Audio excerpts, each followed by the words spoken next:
All right, we are live. I apologize for the delay. I have actually got to step away for a minute. I got a kid who needs a little homework help, but you guys are in great hands with my friends and my co hosts, Aaron and Zach. Guys, hold down the fort. I will be back as soon as I can. Absolutely. All right, We guys. will try best. Welcome to episode 4 of the Loose Lug Nuts podcast. The day today is February 22nd, and we're going to be talking about Daytona review as well as Auto Club review and any racing news over the week. Aaron, let's get it started. How are you?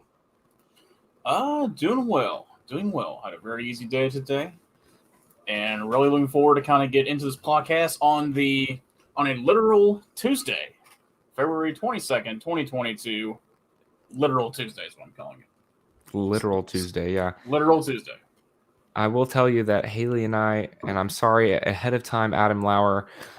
Haley and I went to the records office and we got our marriage license application filled out and stuff. Woohoo! Congratulations. And the lady said, "Are you sure you're not getting married today?" Because apparently, like a lot of people went in, and we live in a small town. A lot of people went to the records office and got married on 2/22/2022. So big day for people getting married. I don't know if I would, but anyway, a little side note for me. My day was pretty good. Did pretty well.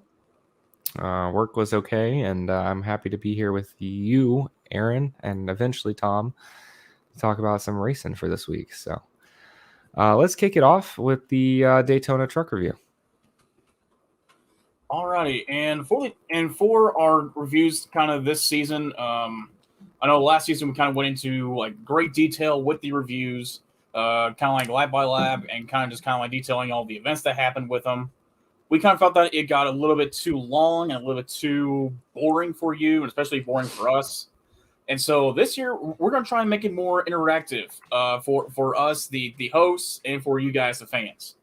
And so we're not going to be really so much in strict detail this year, but kind of going over just some of the highlights, kind of things that we saw in the race, and kind of just going over those kind of little small minor details. And so Absolutely.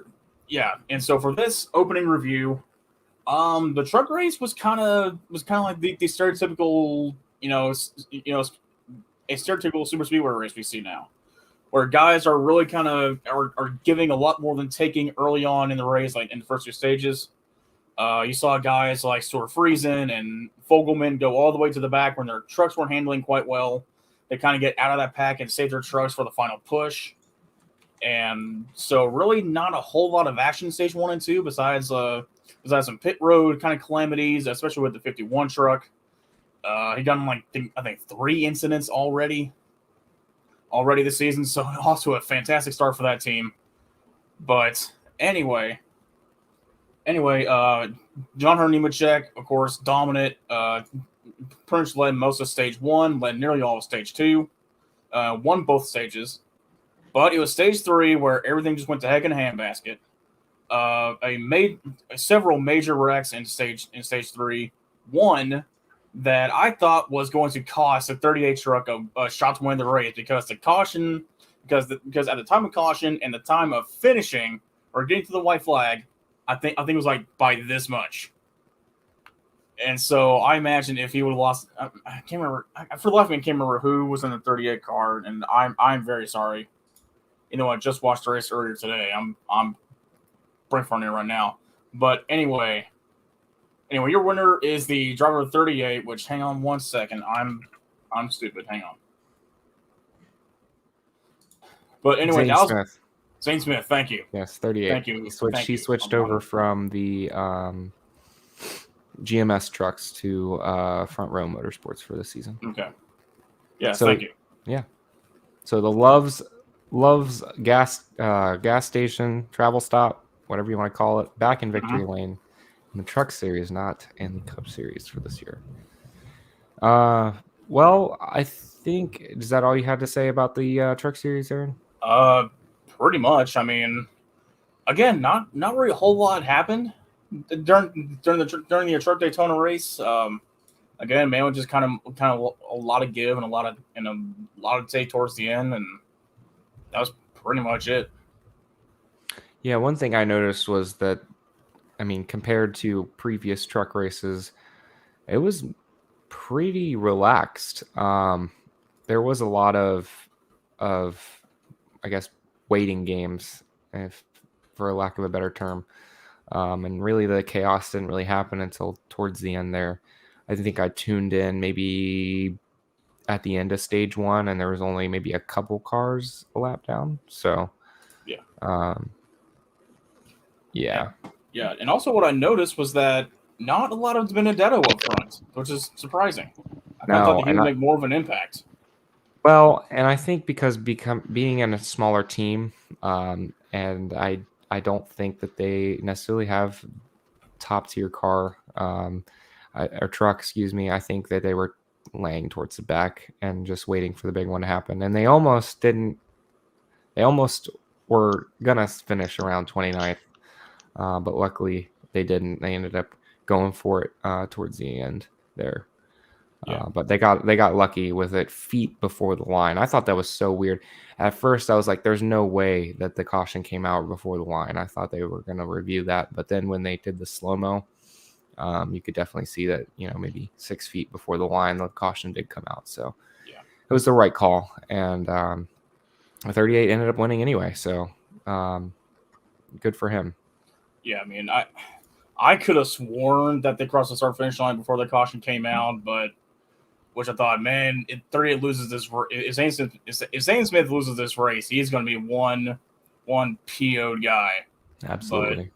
But luckily, in the end, it didn't necessarily really matter for him all that much. So in the end, good job, Zane Smith and Adam.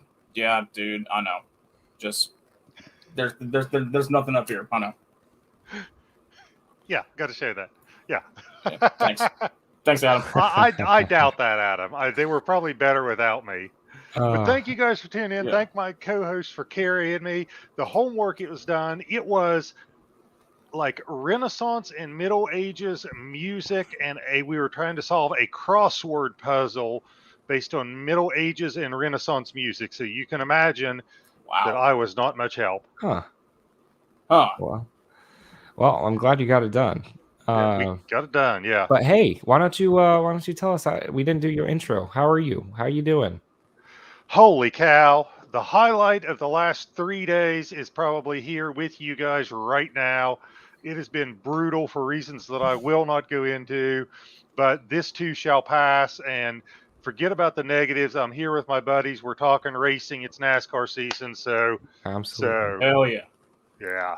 Hell yeah. All right. Well, I'm sorry to put you on the spot, but we're up at the Xfinity race review. Why don't you get us kicked off of what you saw? All right. I'm just going to hit the highlights here, All right. okay, on the Xfinity race review. Colleague was strong. This is where they originally started being strong with super speedways. They had Hemrick up there. They had AJ Allmendinger up there. They were strong all day long. How about AJ Allmendinger? Heartbreak again. How many years can he come this close? This close to winning at Daytona in the Xfinity and have it not go his way. And I really don't know that it was much he did anything wrong as much as just things just didn't go his way again. Austin Hill, and I don't know if it was his Xfinity race debut, but it was his first Xfinity race, I think, as a full-time driver, grabbing the win, which as much as I like AJ Allmendinger, I got to say I was happy for Austin Hill for the simple reason all these drivers that are 5'5" and 140 pounds, and you got Austin Hill out here rocking the dad bod, okay? So I was glad to see somebody with the dad bod, which I can relate to, grabbing victory there. So I was pretty happy about it. But for the most part, you had Colleague up front. You had some of the guys from Junior Motorsports. Other big story, how about Myatt Snyder? Myatt Snyder giving new meaning to the phrase, he lost an engine. Okay. I'm going to share the screen here. Okay. Share screen. Okay. Okay. So that circle thing there, that is Myatt Snyder's engine. You'll notice that Myatt Snyder's car is over here. He literally lost the engine. It came detached from the vehicle on that last lap wreck. I have no idea how that happens. Has to be one of the worst crashes I've ever seen, both from a standpoint of how dangerous it looked and how tore up the car was. But there is the engine. So losing an engine to a whole new level. But thankfully, nobody was hurt. Everybody walked away safe. But that was one of those things you look back at it and your jaw just drops when you see it, because you're like, is that an engine over there? Is that really what happened? So anyway, those are the big storylines I got from the Xfinity race. What all did I miss? What do you guys want to talk about? What are your comments on the big stories? I mean, honestly, unfortunately I was at work from about 8 in the morning until 6 in the afternoon, so I didn't see much or really, if any, of the Xfinity race. I was just so dead tired when I got home. I just immediately went to bed. But I didn't see the crash until probably earlier Sunday morning. I'm thinking, holy crap, you don't see that much nowadays, thankfully. But I'm just glad that Snyder's okay, because that crash looked bad. Yeah. And I know we're past the truck race, and you guys already did the truck race discussion. I don't know if you brought this up or not, but I just want to say I love the Kyle Busch picture that was floating around for the truck race, because he is a owner in the truck series. He was wearing a shirt that says "most expensive day every year." Oh, that's right. Because as a car owner, you are going to come away from that race with some torn up equipment and a lot of money flushed down the drain. So I love the Kyle Busch shirt. I would also argue that maybe Denny Hamlin, as far as drivers go, he probably should have worn one, something like that, for the Daytona 500. Yep. But yeah, no, on your point about the Xfinity race, I thought it was pretty good. I watched quite a bit of it. I don't know if all of it. I really don't. I definitely remember the finish because of Myatt Snyder going to the fence, and oh my word, that was ugly. I'm glad he was able to walk out okay. And I'm glad everyone was safe. You know, any time that you see a car up in the fence like that, you just hold your breath, even now. So it's good to see him out of the car safe and pretty much relatively unscathed. What I will say is, you know, driving for Jordan Anderson Racing, it was an expensive weekend for them with little results. I mean, they were unable to qualify for the Daytona 500 in the Truck Series. Or a Daytona race, not 500. And then also they get wrecked out final lap. I think in fifth, and obviously torn to pieces. That race car is going to be probably shelved, if not scrapped, because it's just beyond repair, it looks like. But you never know. But yeah, just an expensive weekend for Jordan Anderson Racing. I hope they can get their stuff together and put in a couple of better performances in the coming races here shortly. All right, so we're up to the big event, the 500. Yeah, so I'm probably not going to get everything, but I do want to go over some highlights. So we have a first-time winner in the Cup Series as a rookie. So, and I'm not talking about Harrison Burton, who everyone was speculating and rumor milling that, he's going to win because Woods brothers crashed out in the clash and with a rookie driver. And last time they did that, they won the 500 with Trevor Bayne. No, I'm talking about Austin Cindric, the guy that was rumored to be in the car all last year, goes up to Team Penske and wins the race. I thought that was pretty ironic, but also pretty fitting. Fords were pretty much dominant all night.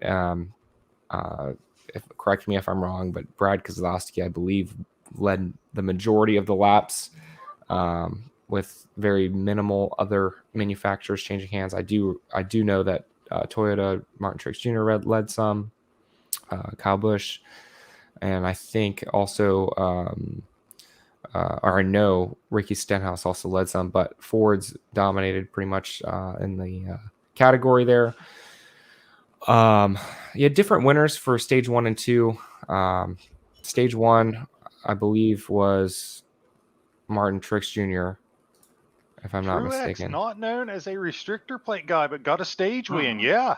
Yeah, and then I can't remember stage 2. I think it was I a thought- Chevy, right? Didn't he I win thought stage 1 and Truex 2? won both stages, didn't he? Oh, that's Yeah, right. yeah, Okay, he so did. yes, he won both stages, and ended up getting. That's right. Sorry. He ended up winning both stages, and he ended up getting wrecked out there towards the end. But pretty weird. I think for some reason, I think the Toyota camp had the pit stops down. I mean, one of the storylines that we're going to visit later is the whole wheel issue. There were lots of wheel issues, wheels coming Yeah. off the hubs and, or I'm sorry, off the rims, and rims coming off the hubs, and crews We had trying to wheels put the being wheels. confiscated. Yeah, wheels struggling to be put on the car. And it seemed like the Toyota's pitting just seemed to be more in sync than any of the other cars, any other manufacturers. And that, I think that's really what, in my opinion, what led to Martin Truex Jr. winning both the stages. But if you looked in the race, really, Ford's, I don't know what, and this was kind of headlined by Brad Keselowski, Fords just were really good at pushing each other, and sometimes too much. Yeah. If you saw before the end of stage 1, before the end of stage 2, and also towards the end, as you can see that comment, it was a Brad Dozer. Brad Dozer, yep. Puggy, hold on. We're going to talk about that, and you want to stick around. I came up with a name for Okay. him. You will want to stick around for it. So. Yep. It's coming up. Don't worry about it. And those pushes sometimes had cars over the roof, but somehow they stuck to the end. And Ford, at least the two Penske teammates, and there were some Stuart Haas's, and Brad Keselowski was actually up there too. Ended up being able to push them for victory. So overall, really good race. But also, man, I think I don't think we're over talking about this wheel issue, and especially coming up to Auto Club. But that's for later in the segment. I wanted to hear you guys' thoughts. What do you guys think? All right, Tom, what do you think? There's a lot of things that were interesting. One is the Chevrolet seemed to have the qualifying speed out by themselves. They seemed to do really well, which didn't surprise me a lot that it was especially the Hendrick Chevrolets up front. But it seems odd to me that we go to a plate track and you really have one manufacturer kind of being dominant as much as you can be dominant at a plate track. I know Truex Jr. won both stages, but it just seemed like the Fords as a group were up front, and you had the RFK Fords, and you had the SHR Fords, and you had the Penske Fords. It was odd to me that we really did see a manufacturer kind of really dominate the front running. So I thought that was really interesting. I will also say I really think Austin Cindric owes a lot of his win to having Ryan Blaney as such a great teammate, because Blaney, I thought, absolutely stuck with Cindric as long as he possibly could. You knew at some point he had to make a move to try to win the race for himself, and I thought he stuck with him as long as he absolutely could. I thought if you were trying to get a balance between being a good teammate and trying to win the Daytona 500, it'd be hard to balance it any better than Ryan Blaney did. So those are kind of the big storylines that I saw coming out of it, and some of them really surprised me, like the manufacturer dominance. Really quick on your point about Ryan Blaney, and something that I saw towards the end, it seemed like Ryan Blaney just couldn't get enough of a run, and was kind of forced to stay behind Cindric. Typically we've seen in years past where they make that move earlier, right? Yeah. And towards the end of that backstretch, it didn't seem like he had enough speed to even make a move. So, and there was a line there if he wanted it, but he had to wait all the way until the trioval, and I just didn't think that there was any way that he was going to be able to get that done, making that move so late. Now we got a comment here from Earl Dipspit Jr. said the Fords are always good. Think they've got the rear end gear figured out. Correct me if I'm wrong, because I know we got some well-informed viewers here. I didn't think for several years now you could change your rear end gear. That NASCAR mandated what gear ratio you had to run in the rear end. So I don't know. maybe I am wrong about that, or maybe it changed with this car, but I thought everybody had to run the same gear ratio in the rear end. So if the Fords have an advantage, I don't believe that's it, but I'm sure we'll get something from the comments here because we have the most well-informed viewers on the internet, for sure. Oh, What yeah. about you, Aaron? Do you have anything on this? I thought it was. I thought it was a very typical I guess the newest stereotypical super speedway race, where people were giving towards stage 1 and stage 2, kind of saving their car for the end, and then having all mass chaos come out in stage 3. But again, I'm kind of go back to the Ryan Blaney thing. Remember back last year, where it was Penske's race to lose, and the only way they could lose it is if Logano and Brad took each other out, and that's exactly what happened. Exactly. I believe I read a story that Penske told Blaney, told Logano, and told Cindric, I don't care which one of you wins, make sure one of you wins. Don't try and take each other out towards turn 3. Make sure that you guys push your teammates to the front and try to win the damn thing. Yeah. And I think Blaney, Blaney followed orders. He wanted to try and win it himself, but he remembered what Penske said. Last until the end. What's interesting to me is that Blaney didn't pick the top lane and move down in front of Cindric, because didn't Blaney have the lead at the end there? No, Oh, never mind then. no, he was pushing the whole time. Okay, I thought he had the lead coming to the restart. Okay, that makes sense. I think Cindric picked the outside lane, and it's almost like Blaney brake checked to let him get out in front of him, so that they could line up and work together. Yeah. But anyway, I thought it was at least a decent showing for the new car. I wouldn't say it's a tried and true test just because it is a super speedway. The car really isn't doing quite a whole lot in comparison to like a road course or like a short track or a very rough surface like excellent tracks like what Atlanta used to be. Mm-hmm. And so I think until we start getting to some of those tracks, I think we'll have a better picture of what this car is going to do and kind of where the limitations are. But I think that there does need to be some improvements made to this car, and soon, and in which we will touch on later on in the show. But overall, good race. Yeah. All right, let's get into the news. Let's get into the news story. So Zach, that is your segment to take us through. Absolutely. So yeah, we don't have very many news articles for this. This week. Most of it was the reviews, but we do have 3. First thing I will give you guys is that Scott Miller gives us an update about the Roush Fenway Keselowski and Penske tires that were confiscated before the Daytona 500. So apparently they had all 3 of the hold on, give me 1 second.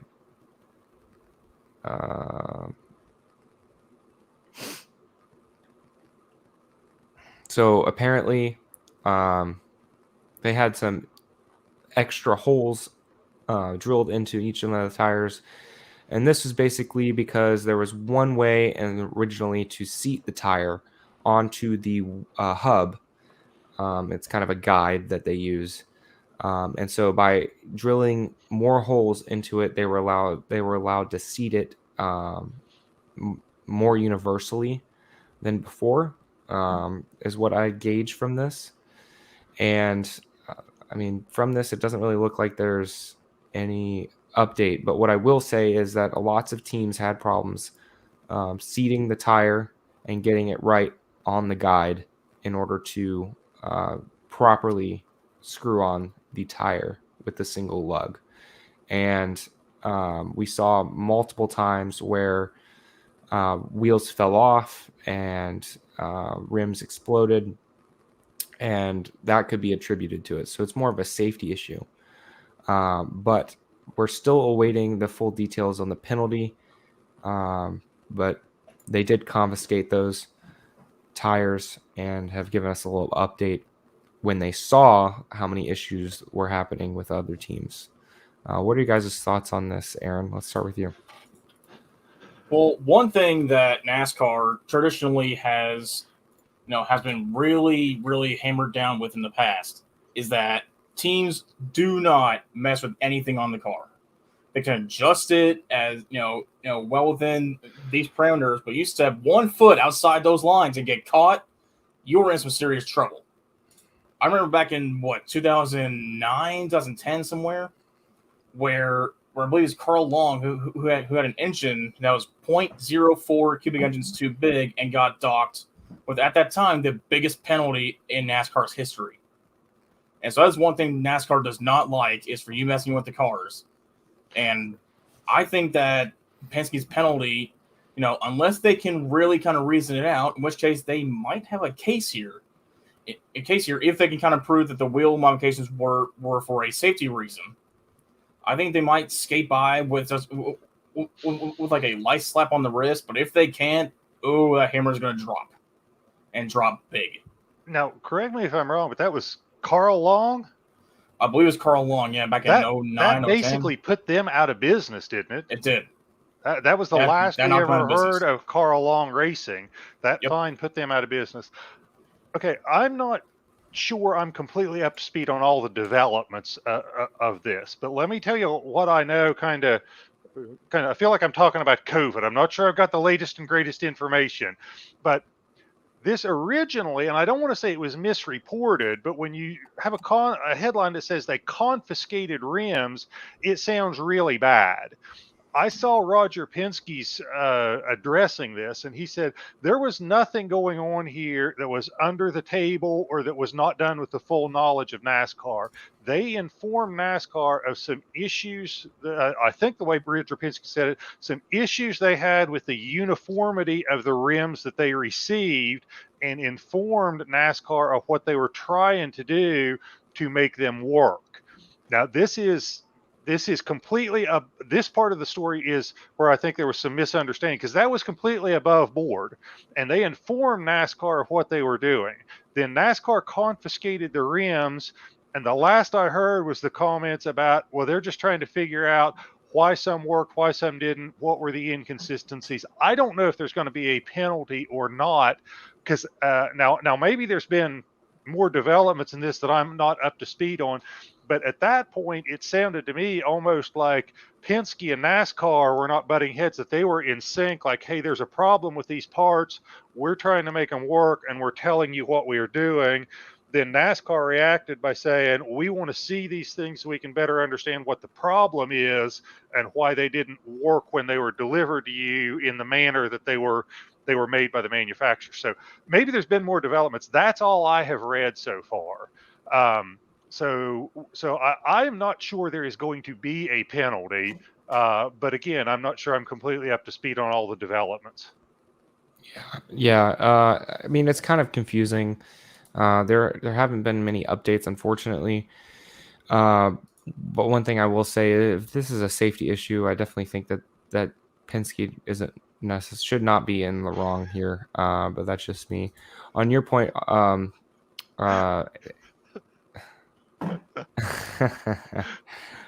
me show Adam's earlier comment. Yeah.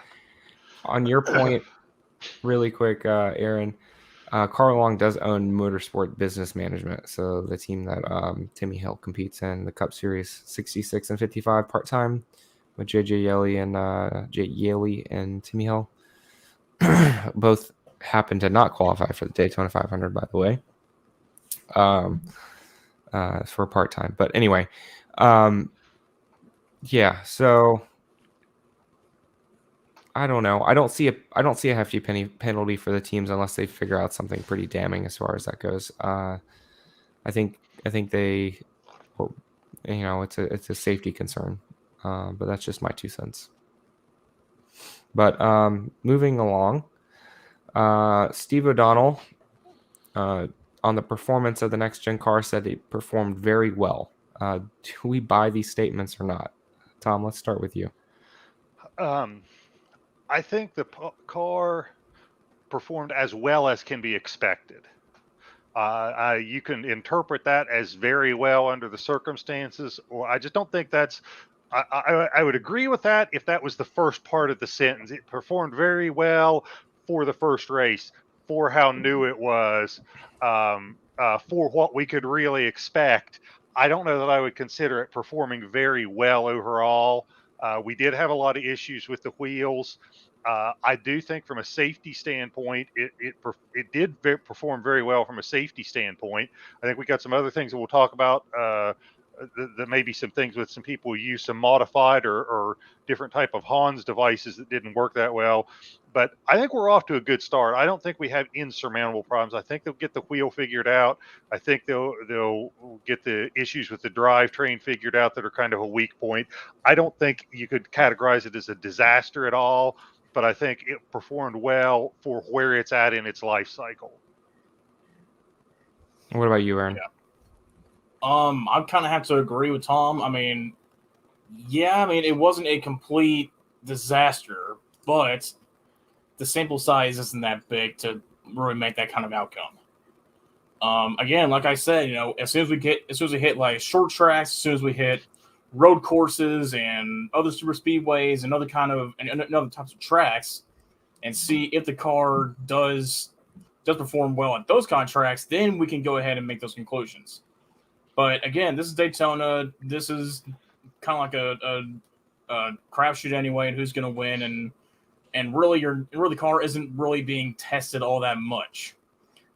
And so I really don't see this as a stepping stone to say, see, the car is perfectly safe. It's fine. It's competitive. The drivers are this season is going to be great in terms of racing. Well, we don't really know that yet. And so I think for a first test at Daytona, besides the Harrison Burton flip over, and besides a video that I think Zach has, and we kind of put on here, I'm not sure if we can get that on screen or not. Besides those two problems, I didn't see an issue with them. I mean, heck, there are cars that have wrecked and broken fenders, still competing at the end of the race with cars that had no damage at all. And so from that aspect, I think it's fine. But again, it's the sample size isn't that big so far. Yeah, I thought that we did have issues and they were to be expected, but I'm kind of disappointed that they did not address those issues at the end, like the wheel issues and everything else. Yeah. But yeah, so that was a little bit disappointing to me to see that. And I'm hoping, like I said before in the beginning of the broadcast, I think that Auto Club is going to be a real test.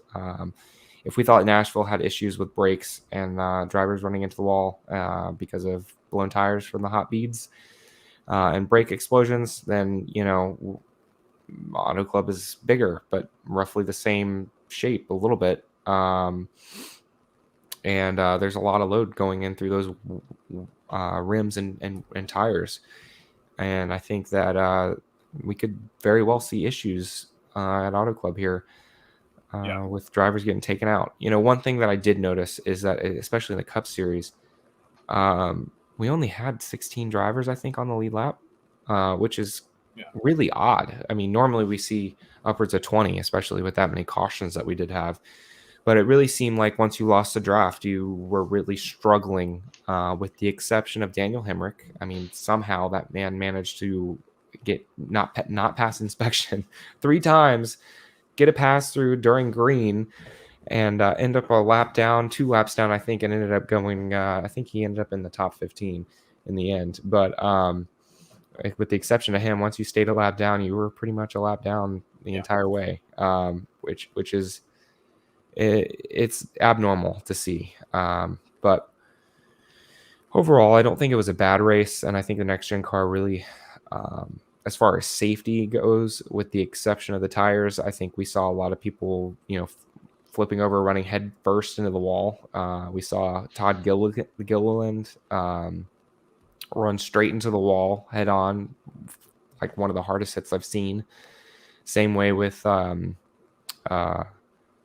Burton flipping over, and they seem to get out real and not too much issues, which seems to be a lot better than what it used to be. So I would say this is a good step, but I wouldn't say they performed very well at all, to be honest with you. But yeah, one thing. Let's see. That's all I have on that. But Tom, do you have that video pulled Yeah, up? I got the video you sent me. Let me share the screen here.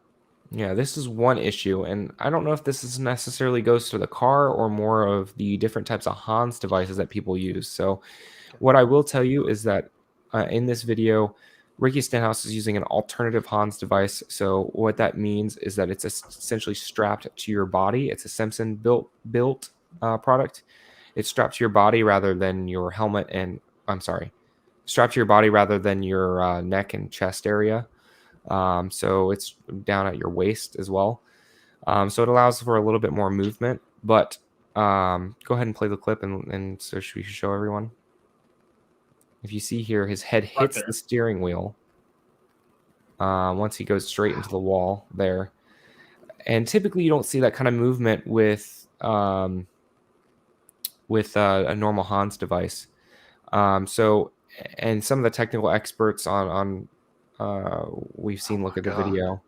Yeah, and keep in mind, that's real time too. Yeah, that's real time. That's not slowed down at all. That's not sped up. That's not slowed down. That is real time. We've definitely seen people get hurt from worse, and there's definitely you can definitely get injured very, very badly with your head just hitting the steering wheel. Nothing else under that amount of speed and G forces. So, or what are you guys' thoughts on this? I mean, anything? I don't care how much protection you have.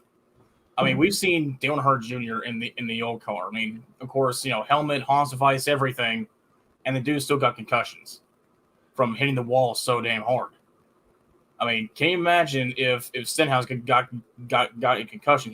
Heck, he probably did and just didn't know it yet. I mean, from how hard and how fast he hit that wheel, that's got to be some sort of red flag for NASCAR safety, because that's not a good look. And you can't put your drivers at that much of a risk for getting concussions and possibly getting injured. That was just, I mean, I wanted to get that off the screen as quick as I could. It's just disturbing to watch. And I'm by no means a medically trained person, but your brain kind of floats inside your skull there, okay?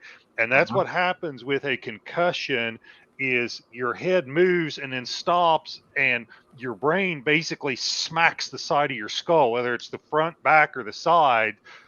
That I do not have any concept of how his head could have moved that fast. Boom! I mean, it was like faster than the eye can see. How you could do that with your head maintaining its position in the skull cavity. I don't know how he didn't get a concussion. I don't know how he's alive. I've seen people take hits that looked far less violent in football and got very severe concussions. It was just, man, I don't want to see that video. No, man. And keep in mind, he's not very slowed down in that video either. He's going, pretty fast into the wall. Yeah, again, like 180, 190 miles an hour into the wall. Yeah, so, definitely I think that alternative Hans device needs to be looked at. And a lot of people say that the dirt car drivers use it because it allows for a little bit more movement. Well, sometimes that's not. They're not going as fast. The greatest. Dirt cars, I've never seen a dirt car go 180. Yeah, No. So it's not always the best thing, and there might need to be some regulation on that with that, because I think, if I'm not mistaken, there was one other driver, and I forget who it is, so I'm sorry, but hit his head on the steering wheel in similar fashion. a little while back with the similar alternative Hans device. So something to look at, and hopefully they hopefully get that figured, because we don't want any more injured drivers. But No. anyway, moving along, Cindric is going to celebrate his Daytona 500 win with steak burgers. How would you celebrate, Tom? I got to say, I won the Daytona 500. It would be more the Ben Rhodes route. Beer. It would be Lots and more lots like of beer. Ben Rhodes' press conference after he won the truck championship. I think when he came out there, he said libations are good. I think I would have probably celebrated with some adult beverages as opposed to steak burgers, or maybe a combination of them. But yeah, I'm thinking I'm going the Ben Rhodes route more than the Austin Cindric route. Beers and bitches, huh?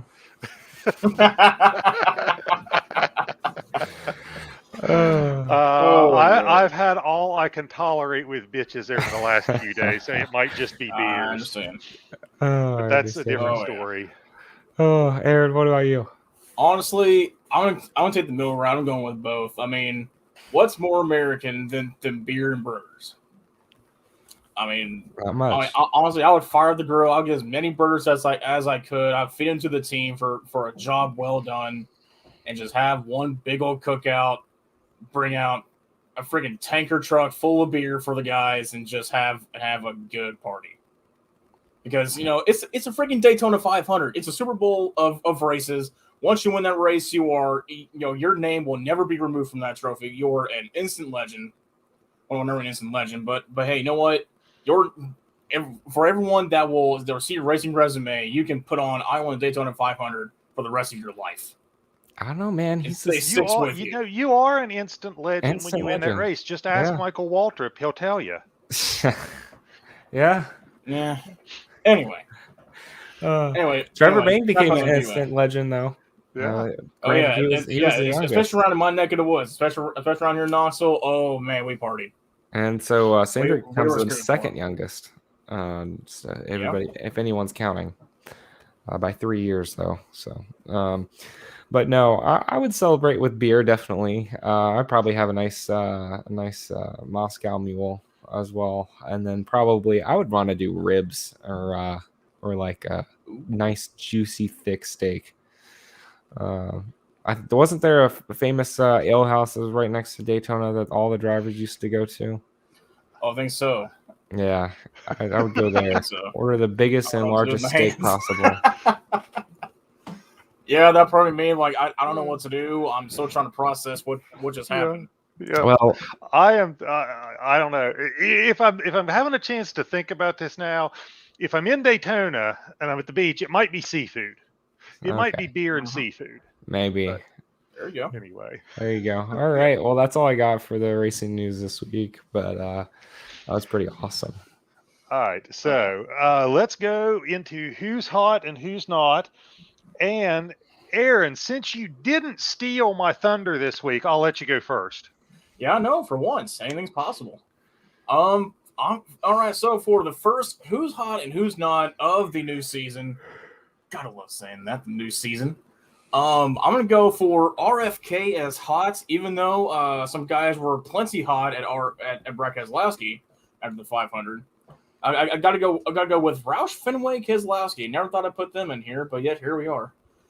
Swept the duels and ran very strong in the 500. He and Brad and Busher both were up front. Were up front, kind of towards the middle and the end of the race, and they were not. And it wasn't just like a fluke. They were up there competing, looking strong all week. And so I gotta give credit where credit is due. Roush, Fenway looks like they're on the right track again. Thankfully, glad to see them back. And for my not this week, I mean, of course, we've already talked about it.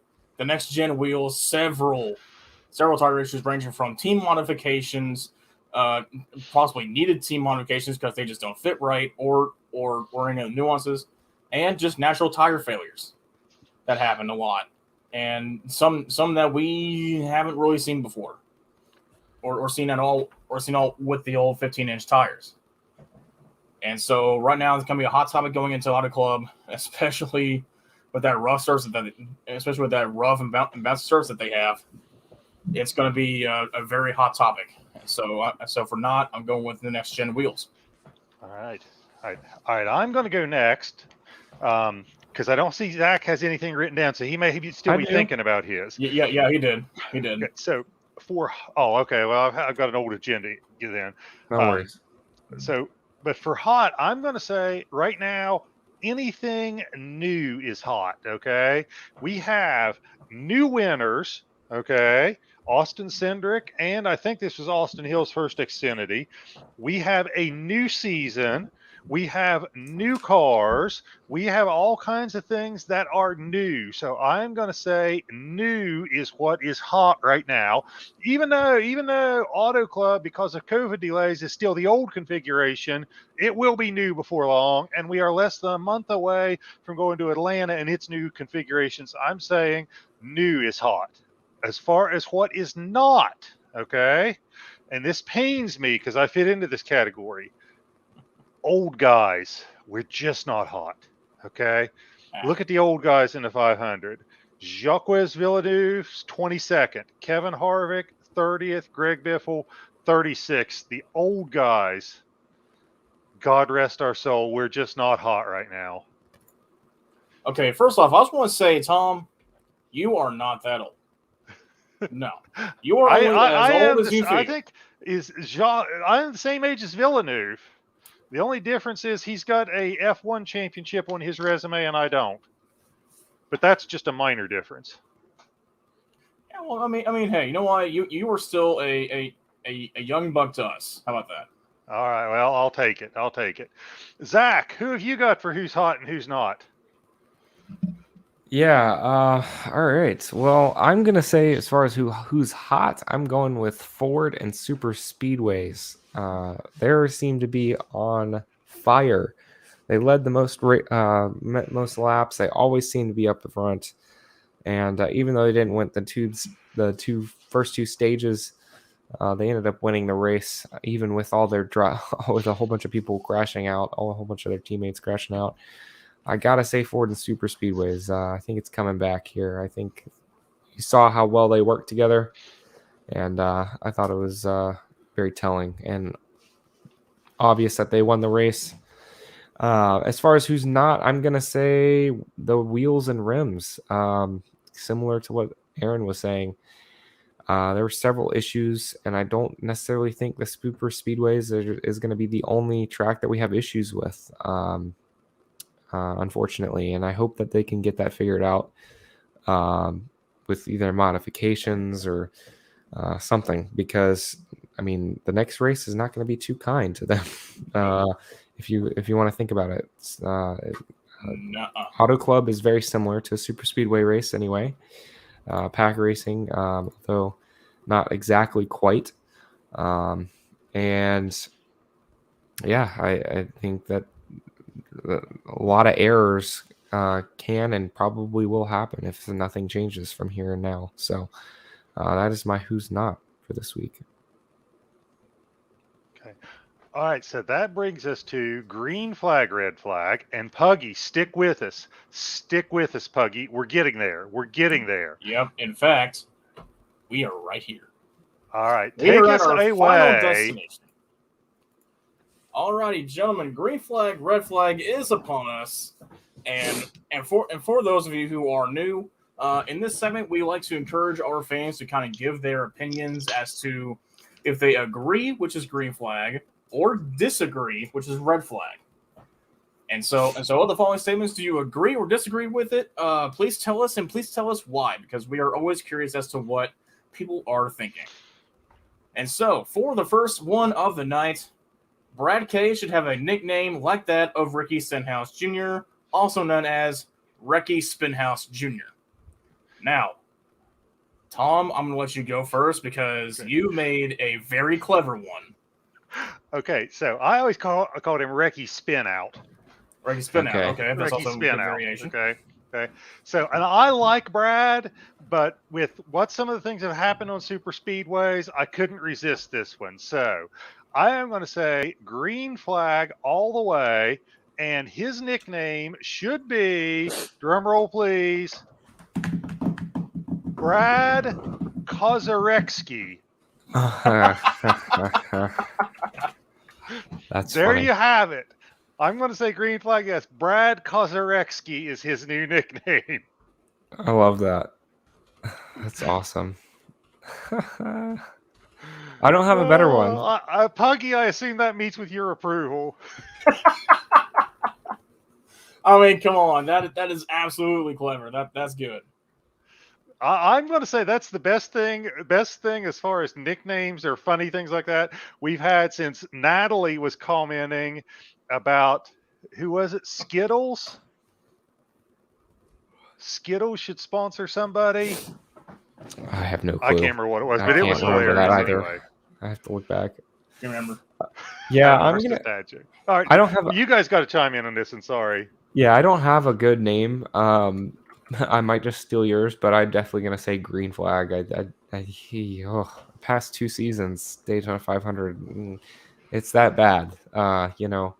It's a when you wreck. I think they went down the list. You wreck 15 cars, that's a problem. You're involved in wrecking 15 cars, that's a problem. Yeah. So yeah, and I'm a salty Carl Edwards fan, so I will always say green flag to this. Yeah, I mean, especially after this past weekend, where it seemed like, I mean, it's bad when you would rather have Ricky Stenhouse pushing you than Brad Keselowski. That's bad. And so I am absolutely going to say green flag all the way. Brad, your new name is now officially Brad Kozarecki for the end of time. There you go. Until you can redeem yourself in some way, that's your new I name. somehow feel that I am going to either be called out by Mr. Brad K, or I'm going to get sued over this or something. But I think as far as I know, I am the first one to coin that. Maybe I should start selling. You should patent that. You should patent that. Yes. Yeah. Send a letter to the patent office right now. After we're done here, send it to them. Be on the lookout. We're gonna create some merchandise for you guys. Yes, that'll be the first thing we make. Brad Kozarecki. What do you guys want it on? A shirt, hat, what? Let us know. Yeah, we'll do it on all of them. Green flag 2,000%, and then mark with a green effing flag. Yeah. All right, I think we're all in agreement there. Yeah. All right. Alrighty. By unanimous decision, that is good. Let's see. For green flag, red flag, number 2 of the night, and I think this is where we're going to get into some kind of mixed feelings about this. The statement says that this will be Austin Cindric's only win of the season. And so Daytona 500 is going to be the only win he will have the rest of the season. Green flag or red flag, Zach will go with you first. Yeah, I might be in the minority here, but I'm gonna say red flag. I think there's too many road courses on here that he could potentially win, and he is probably one of the strongest road racers, bar AJ Allmendinger, that be racing. So I'm gonna say green flag, or I'm sorry, red flag. Excuse me, red flag. Okay, Tom, what say you? I'm going to say red flag too. He's in great equipment. We know that because he's in Roger Penske equipment. We have 3 more plate tracks up that he's good at plate tracks. As Zach mentioned, he's a good road course racer. I get feeling he gets to victory lane 1, maybe 2 more times. So I'm going to say red flag. Alrighty, and honestly, I'm going to join you guys. I'm going to go red flag. Wow. I mean, Austin Cindric is obviously he's a very talented driver. You don't just go out to Daytona 500 and win unless you're a really talented or B really lucky. And I think Austin Cindric had a lot of both over this weekend. I mean, first off, he's in really good equipment with Penske. I mean that team has never fallen off ever. And I think Cindric is going to be a damn good talent for him, especially in the 2 car. So I'll go absolutely red flag. And it looks like we're getting yet for 3 on red flags. 1 more red for Earl. I'm not going to say your last name because I feel like I'm going to say something bad. Adam I think, is the only green flag here. Huh. Man, You know, we've gone Really? 3 for 3 on the past 2 questions. Come on, don't mess it up, guys. You already see my answers, so. Alrighty, and sorry guys, I'm going to actually be recording these this time. That's something for, I guess, for me to do. All right, so green flag, red flag, number 3 of the night. We got, I think, 6 of them tonight. So a lot must go over. All right, so number 3 of the night, we will have more cautions due to tire wheel issues than wrecks at Auto Club. Now, I do want to say, does this involve? So will it be? When you say wrecks, do you mean like wrecks not involving a tire blowing out or anything? Not involving a tire blowing out. Well, does not involve. I mean, I would say the tire issues like single car issues versus a wreck happening. Nothing based off of the tire issue. I would say. Okay. So just like car hitting car wreck or yes. Car hitting car wreck hitting or the wall, not yes. one tire. Yeah. Okay. So with those parameters set, Tom, what say you? I'm going to say red flag. I know that Auto Club is a 2-mile track. We're not going to have that many cautions because people are going to get spaced out. But I could see us having tire wheel issues with getting them on and off the car. But I just don't think we're going to have that many where it actually comes off during the race and brings out a caution. I could see the wheel still ruining more than one racer's day with pit road problems. But I'm going to say red flag on this one. But it was tough because I just don't think there's going to be that many cautions in general at a big track like Auto Club where you can get spaced out and you got a very wide track where there's a lot of room to race. I think everyone can guess what mine is going to be. I'm going to say green flag, just simply because Auto Club is very similar to Daytona, but not quite, and it has been bad on tires before. With the issues that we have seen at Daytona with the hub and the wheels not seating properly and falling off the car, I will not be surprised to see many of these issues at Auto Club. That's just my 2 cents. And I'm going to have to go with green flag here. I mean, Auto Club is just a very rough track. Especially with back in 2020. Keep in mind, Auto Club has not been repaved in quite a while. They had to essentially stop construction for the new high bank super speed, high bank short track. So none of that money went to repaving the track. And think it has been raced on since 2020, 2 years ago. And so that track surface has got to be in some pretty rough shape, probably.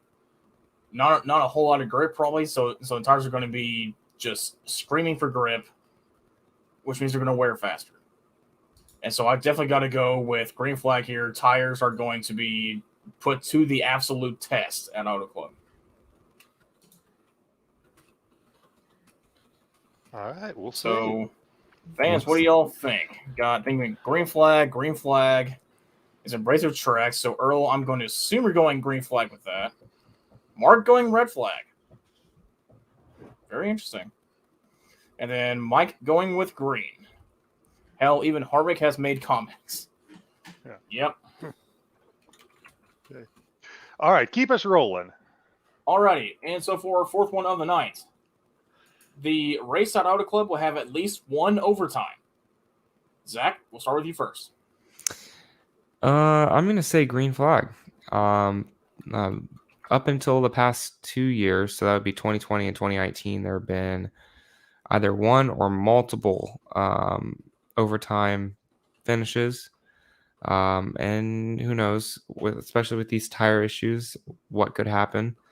So I'm going to say green flag. I would say the trends are definitely in the right direction, especially with the issues that we've seen recently. All righty. Tom. I am going with Mike. I think it's a big track, a lot of room to move around. I don't think there'll be that much close racing. I'm going to say that this is a red flag, that we do not have any overtimes. I just don't see it happening. I just think there's too much room, too much getting spaced out. You'd have to have somebody have a tire issue or something at just the right time to cause a green-white checkers. I just don't see it happening. I'm going red flag. Okay. I'm going to say red flag, but I think we're going to see caution.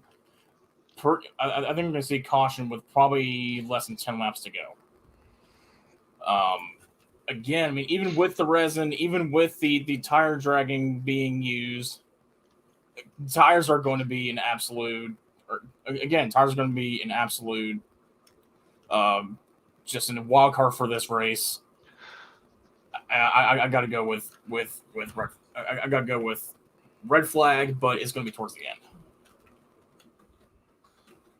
All right, and since we're getting a little ahead on time, we're going to try and speed through these last two here.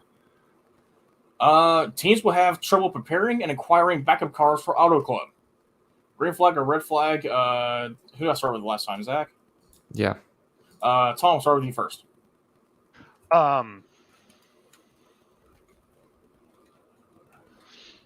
We're only 1 week removed from Daytona, so I'm going to say green flag.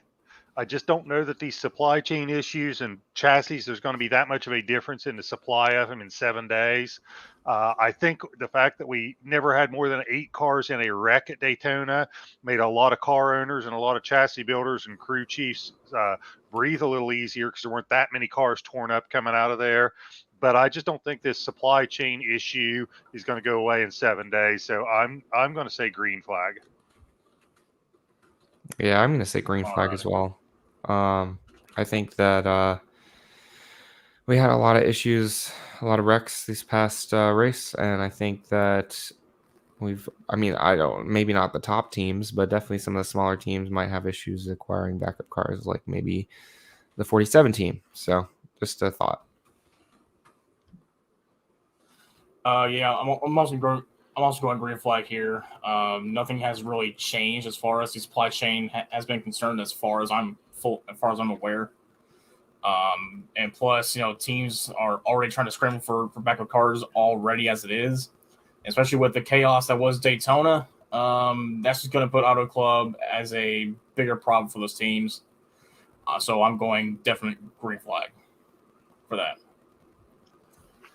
And last one of the night, probably the most controversial. Penske and RFK's wheel modification penalty was justified. Let's go with Zach first. I just want to preface this by saying that I really don't know exactly the extent of what they tried to modify. What I will say is, based off of what I've heard and based off of what I've seen, it being mostly because of safety concerns, I would say this is a red flag. But I want to wait till more information comes out in order to truly make a judgment call. But like I said, I think this is a red flag for now, based off of what I've seen, just based off of what I've seen. I don't think it's justified as of right now. All right, Tom, what say you? Again, I'm not sure I know exactly what the modifications were, but I'm going to say green flag that it was justified. I don't know that I think the fact that they were so upfront with it, with what they were doing, by informing NASCAR, informing them of the problem, telling them what they were doing, I think that kind of is going to help Penske as far as whether there is a penalty. So wait a minute. The question was the wheel modification penalty was justified? Have they been penalized? Not as far as I'm aware. So are you asking then if the modification itself was justified? From how it is worded, Penske and RFK's wheel modification penalty was justified. I didn't know they'd been penalized. As far as I'm aware, they did not receive a formal penalty. Okay, I'm going to say red because they haven't been penalized yet. Yeah, I mean, I'm also going. If it's a question of whether the modification was justified, I'm going to say green because I think it was. Yeah, I mean, We're going to have to work on our wording for that next time. Yeah, this week has been a complete complete and utter crap show, as you guys can probably figure out by now. Thank you, Adam. Yeah, appreciate it, Adam. Your support is always appreciated here. I'm going with red flag, not on also on the basis of that they haven't really been penalized yet, but on the basis of they did inform NASCAR of what they were doing, why they're doing it, and here's exactly what they're doing. I think that they don't really deserve a red flag. If they can justify the penalty, which I think from what happened at the 500, they probably have some sort of a valid reason to.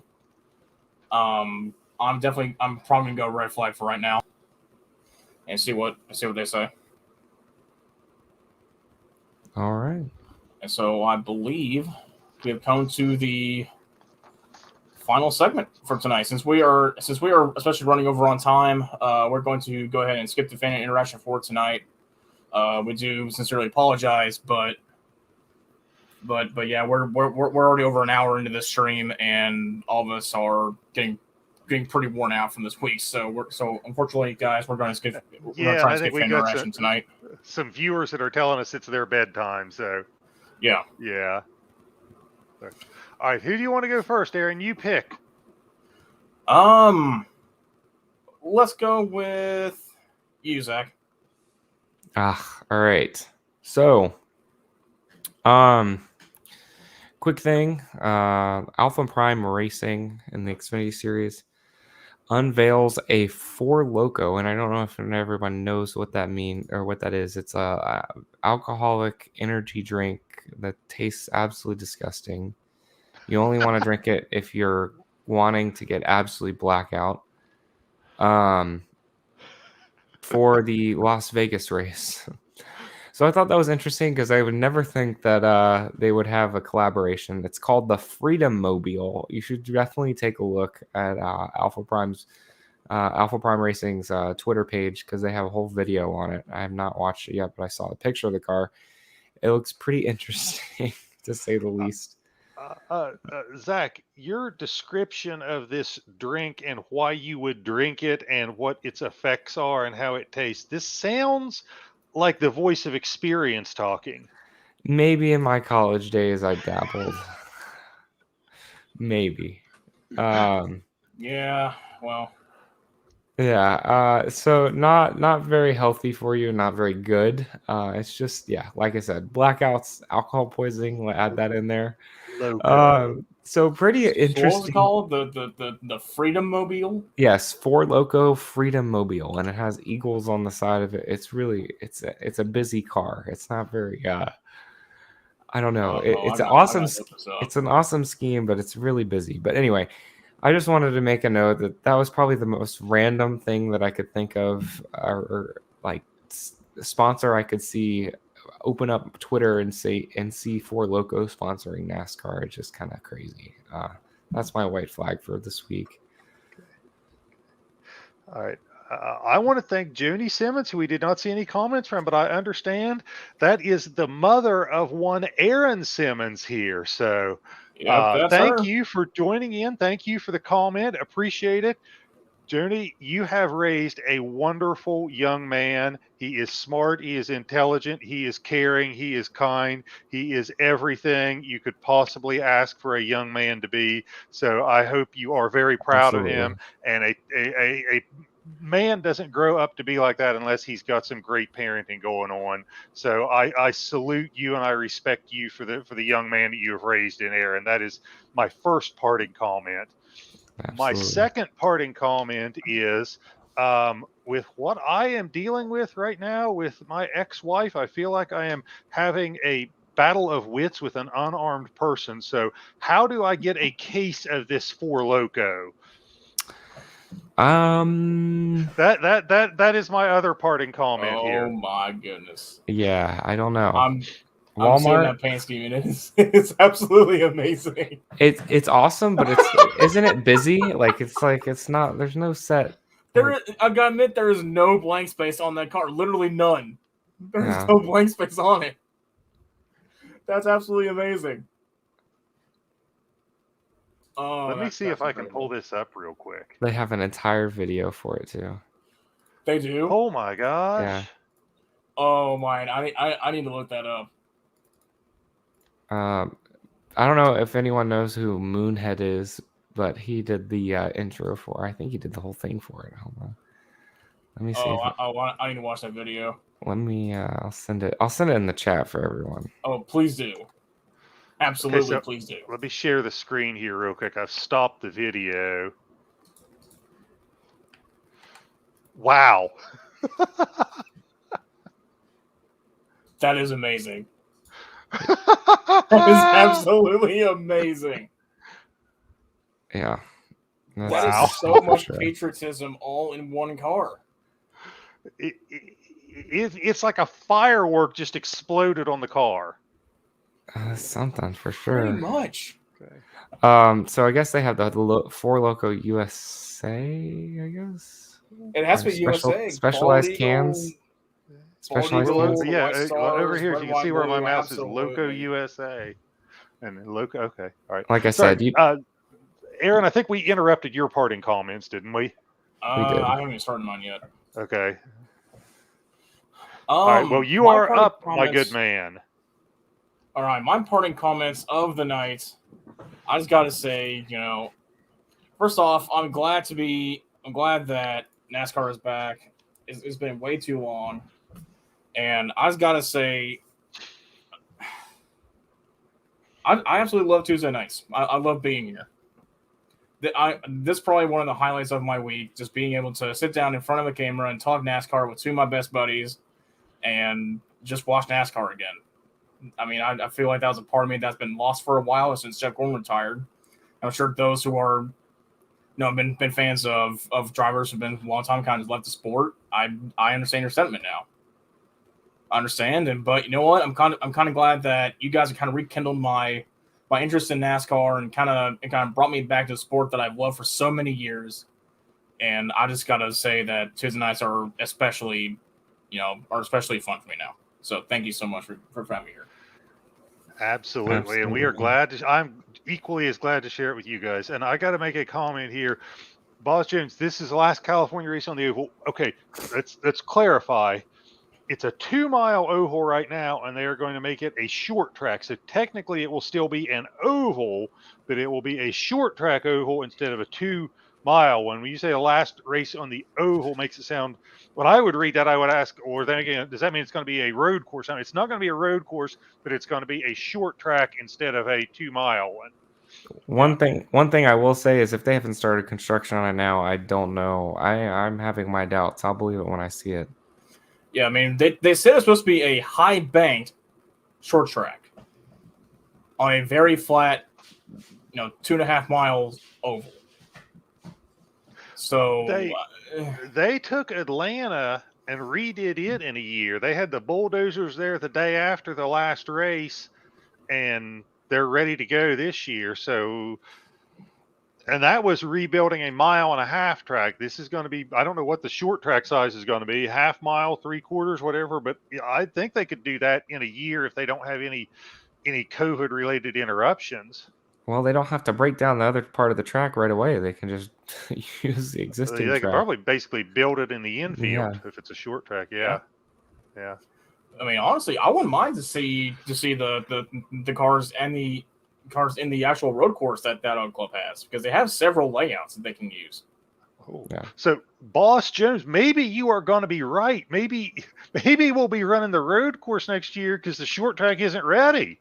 That'd be Maybe fun. you are a prognosticator. Fortune Is that the right word? Maybe you are a prognosticator and we don't realize it yet.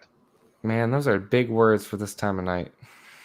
Well, and speaking of this time of night, I think it is time for us to wrap it up and say goodnight to everyone. Absolutely. Absolutely. Just the saddest part of the night. It is. Thank you guys for tuning Yes. in. It was fun as always. We will be back next week. Tell your friends, tell your neighbors, set reminders, like, subscribe, all that stuff. We love you guys. We appreciate it. And we will see you next week, but we are done for tonight. Absolutely. See you guys.